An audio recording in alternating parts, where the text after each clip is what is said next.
Hello भाई, नमस्ते, प्रणाम, सलाम। देखिए, धर्मेंद्र दीवाना एंटरटेनमेंट में आप लोग का स्वागत है। देखिए, पावर स्टार पवन सिंह का तीसरा बोल बम सॉन्ग आने वाला है। आप लोग तैयार रहिए और आप लोग इमोशन बना कर रखिए। पावर स्टार पवन सिंह का सॉन्ग कल आ रहा है आप लोग के बीच में। ये रोशन सिंह विश्वास का गाना नहीं है, आशुतोष तिवारी का गाना है, ठीक है। अब आशुतोष तिवारी का जहाँ भी गाना आता है साहब, ज़बरदस्त और फाड़ू गाना आता है, ठीक है। तो इसे भी पावर स्टार पवन सिंह का ये गाना जानिए।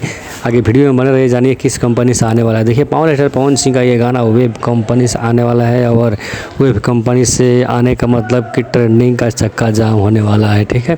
तो आप लोग समझिए कि पावर स्टार पवन सिंह का ये गाना कितना नंबर पर आते ही ट्रेंड करेगा। आप लोग कमेंट में बताइए, ठीक है। अपना छोटका भाई के चैनल को सब्सक्राइब और शेयर करिए।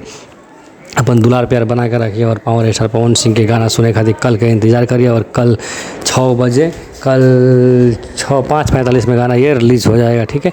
तो आप लोग जाइएगा, दुलार प्यार बनाइएगा। अपना छोटका भाई के चैनल को सब्सक्राइब और शेयर करिए। अपन दुलार प्यार बनाई। जय हो पावर स्टार।